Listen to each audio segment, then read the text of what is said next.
Allez, on va quand même vous représenter les forces en présence avant d'entamer cette campagne de donc bien sûr, double champion du monde en titre.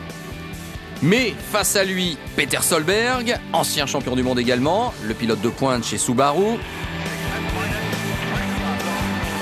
Et puis l'autre grand adversaire déclaré de Sébastien Loeb, c'est certainement Marcus Gronholm. Alors là, ça a été le transfert à sensation durant l'intersaison.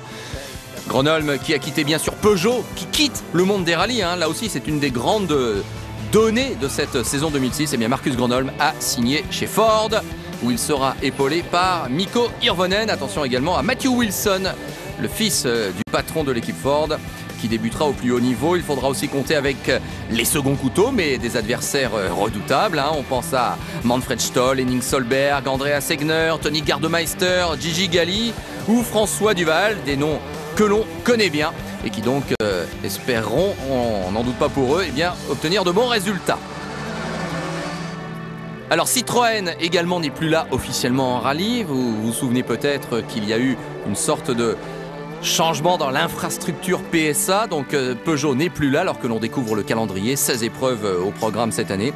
Donc Peugeot n'est plus là, Citroën reste, mais de manière un petit peu détournée, privée, avec le team de Marc Vandalen, le team Chronos, et avec la Xara, la Citroën Xara, qui fait sa dernière saison, avec un petit changement au niveau des différentiels qui étaient actifs l'année dernière. Maintenant, ils sont passifs. Sur gauche 120, bon Milon.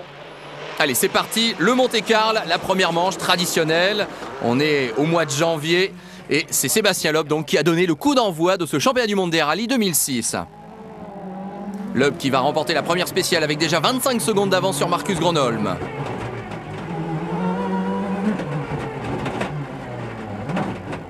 Le Finlandais est parti, on le voit prudent. Et oui, les pièges sont nombreux sur le Monte-Carlo avec... au niveau du sol, des difficultés d'adhérence, le choix des pneus est crucial et même lorsqu'on fait le bon choix de pneus, c'est pas forcément facile. Regardez l'allure de Peter Solberg, c'est au ralenti et pourtant ce sont bien les meilleurs pilotes du monde qui sont là.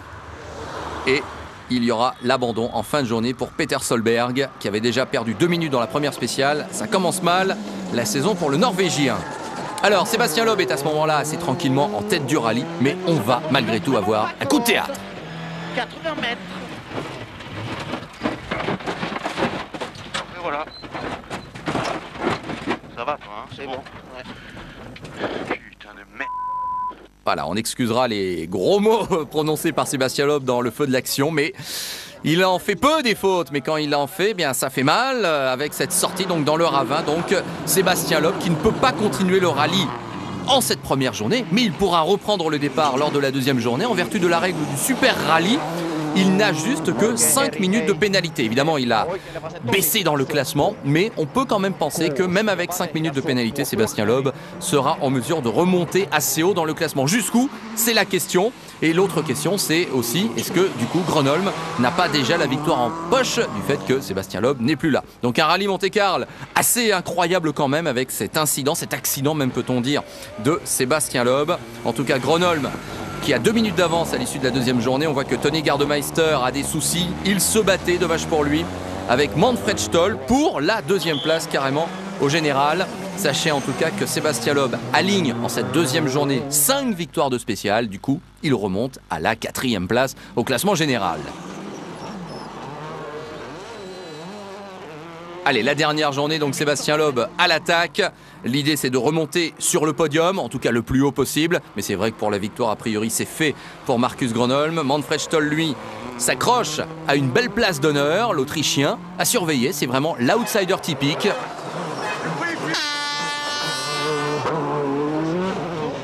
80 mètres, attention, droite 144, moins Paco, Ferdinand épingle. Et effectivement, en tout cas, Sébastien Loeb va parvenir à signer un excellent résultat. On va découvrir dans quelques instants où il a pu remonter. Mais devant, le temps pour nous de vous dire qu'il n'y a pas eu de souci. Gronholm a bien continué sur sa lancée et il remporte ce Monte-Carlo.